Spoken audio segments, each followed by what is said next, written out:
श्रद्धा राजपूत जुड़ गई हैं, बीजेपी की प्रवक्ता हैं। श्रद्धा राजपूत, देखिए मेरे साथ इस समय संजीव सिंह कांग्रेस के नेता जुड़े हुए हैं और वो ये कह रहे हैं कि देश के प्रधानमंत्री को 25 रैलियां करनी पड़ती हैं। श्रद्धा झा, आवाज पहुंच रही है आप तक मेरी? श्रद्धा राजपूत जी, बहुत ही आपकी आवाज, भाई मेरी आवाज ठीक से इन तक नहीं पहुंच रही है। तब तक मेरे साथ स्टूडियो में जो मेहमान, जो वरिष्ठ पत्रकार मौजूद है, उनकी राय भी बेहद जरूरी है। मैं आऊंगी श्रद्धा राजपूत आपके पास। संजीव सिंह से मेरी लगातार बात हो रही थी, लेकिन मैं सरेश जी आपका रुख करना चाहूंगी और रुख इस बात पे करना चाहूंगी कि बीजेपी तमाम ताकत अपनी झोंकी और प्रधानमंत्री झोंकते हैं, इसमें कोई शक नहीं है, जिस पर उनको क्रेडिट भी है। लेकिन अगर गुजरात की जीत का श्रेय मोदी जी को है, तो क्या हिमाचल की हार के लिए भी वो जिम्मेदार माने जाएंगे? देखिए, हिमाचल में बहुत बुरा हाल था, यानी जो सबके सामने, यानी ये जो 27 या 28 सीटें लाना और एक प्रधानमंत्री की खूबी है कि जहां मालूम था कि बिल्कुल बुरा हाल है, वहां पहुंचे। वो फोन जो बहुत चला, यानी प्रधानमंत्री के एक बात है कि लगता है कि नहीं, फोन करना चाहिए, चाहे दुनिया देखती है, किया तो मतलब आप ये कह रहे हैं कि ये आंकड़ा बहुत बुरा रहता, लेकिन क्योंकि प्रधानमंत्री ने इतना प्रचार किया तो ये थोड़ा रेस्पेक्टेबल वो रही हार। प्रधानमंत्री नरेंद्र मोदी हों या उससे पहले के प्रधानमंत्री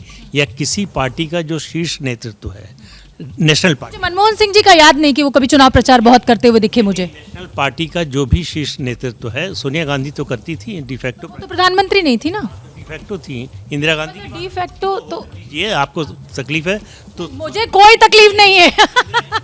प्रदीप जी, आप अपनी गलतफहमी बिल्कुल दूर कर दीजिए, मुझे किसी तरीके की कोई तकलीफ नहीं है। नहीं, आप एक पक्ष में हो सकते हैं, शोभना यादव किसी पक्ष में नहीं है, ये पूरा मीडिया जानता है। इंदिरा गांधी गढ़वाल का बाई इलेक्शन था लोकसभा सीट का, हर असेंबली सीट पर कैंपेन के लिए गई। कांग्रेस के 6 चीफ मिनिस्टर 1 महीने तक स्टेट हेलीकॉप्टर के साथ कैंप किए। तो जो पार्टी जिस समय ताकतवर होती है, अपनी पूरी ताकत लगाकर चुनाव लड़ती है, छोटा हो बड़ा हो, बाई इलेक्शन हो जनरल इलेक्शन हो, तो उसको उसकी कमजोरी बताना। मैं कमजोरी नहीं बता रही, मैं सिर्फ सवाल पूछ रही हूँ, मेरी नियत समझिए।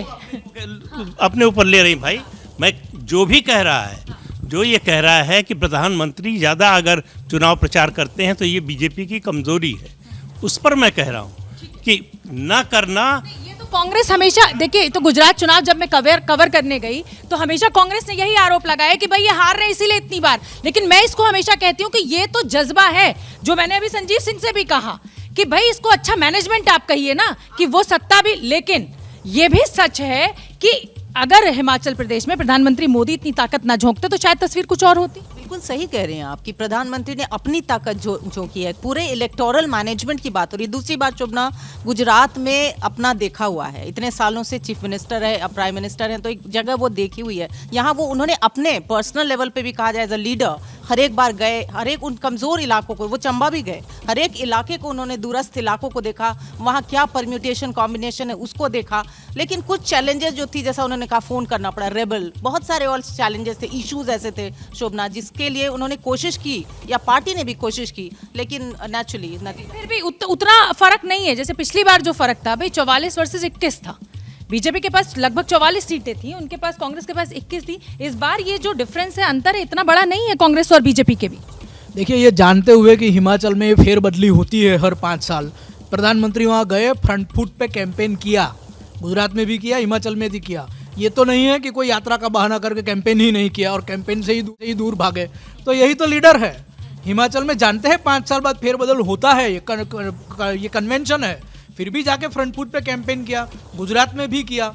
तो यही तो चीज़ है। अब कांग्रेस की हार से ज़्यादा, कांग्रेस की हार के बाद जो रिएक्शंस आ रहे हैं, ये ह्यूमन इंडेक्स पर गुजरात को लताड़ रहे हैं। मैं श्रद्धा झा जी आपके पास भी आऊंगी, पर यहाँ 2 वरिष्ठ पत्रकार बचे हुए हैं और उनकी टिप्पणी भी इस समय बेहद जरूरी है, और उनसे जुड़ा हुआ सवाल, जो वो सवाल खड़ा करेंगे वो फिर मैं आपसे पूछूंगी। बताइए, हिमाचल प्रदेश में ये ब्रांड मोदी है जिसने इस हार को शर्मनाक होने से बचाया? हिमाचल प्रदेश की बजाय हम तो चुनाव की बात करें, चुनाव 2 तरह से होता है। एक, जो जन नेता होता है वो फील्ड में ज़्यादा रहता है। दूसरा, पार्टी के अंदर एक प्रबंधन मंडल होता है जो प्रबंधन करता है। जैसे बार बार कहा जाता है कि सांसदों को लगाया, मंत्रियों को लगाया, इनको लगाया, बाढ़ में लगा दिया गया, पोलिंग में लगा दिया गया, वो प्रबंधन की प्रणाली है। और एक होता है मॉस लीडर वाला, तो प्रधानमंत्री को ज़्यादा से ज़्यादा इसलिए उतारा गया क्योंकि जनता के बीच में वो विश्वसनीय चेहरा है और वो वोट खींचते हैं। उनके लिए एक अलग ही फैन फॉलोइंगशिप है। दिमाग में एक बड़े नजरिए से बड़ी पिक्चर की बात करना चाहती हूँ। 4 जगह पे चुनाव हुए, आप जानते हैं एमसीडी का भी चुनाव हुआ, गुजरात का भी हुआ, हिमाचल प्रदेश का हुआ और आज यूपी में उपचुनाव भी हुआ। बीजेपी का देखा जाए तो एमसीडी हाथ से निकल गया, हिमाचल प्रदेश हाथ से निकल गया, हाँ गुजरात में जरूर इतिहास रच दिया। इस पूरी ओवरऑल पिक्चर को लेकर क्या आप टिप्पणी करेंगे? देखिए, आंकड़े जिस तरह से आए हैं उसमें हर पार्टी ये कह सकती है कि हमारी जीत हुई। बीजेपी कह सकती है हमारी जीत हुई, आम आदमी पार्टी कह सकते हैं हमारा बहुत अच्छा प्रदर्शन हुआ, कांग्रेस भी कह सकते हैं हमारा बहुत अच्छा प्रदर्शन हुआ, क्योंकि 3 अलग अलग जगह चुनाव हुए, तीनों अलग अलग दल वहाँ पर जीते। आम आदमी पार्टी कह सकते हैं हमारा तो बहुत अच्छा हुआ, हमने एमसीडी उनसे छीन ली 15 साल के बाद, हमने गुजरात में भी अपनी स्थिति बना ली। बीजेपी कह सकती है हमने अपनी गुजरात में जीत की और जीत ही नहीं की, ऐतिहासिक जीत की।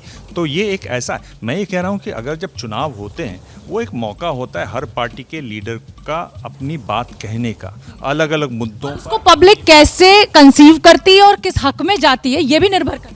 ये भी निर्भर करता है, पर उससे बड़ी बात यह है कि आप अपनी बात ज़्यादा से ज़्यादा लोगों को कहें, नए से नए मसलों पर कहें। तो मेरे ख्याल से वो एक मौका है जिसका प्रधानमंत्री उसका पूरा उस मौके पर पूरा सामने आके अपनी पार्टी की बात, अपनी बात रखते हैं।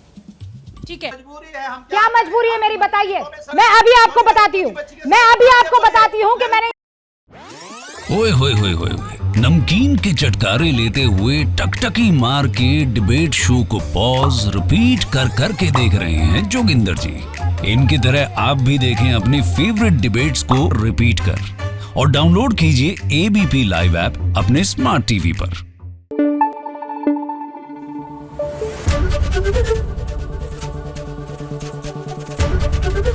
एबीपी न्यूज आपको रखे आगे।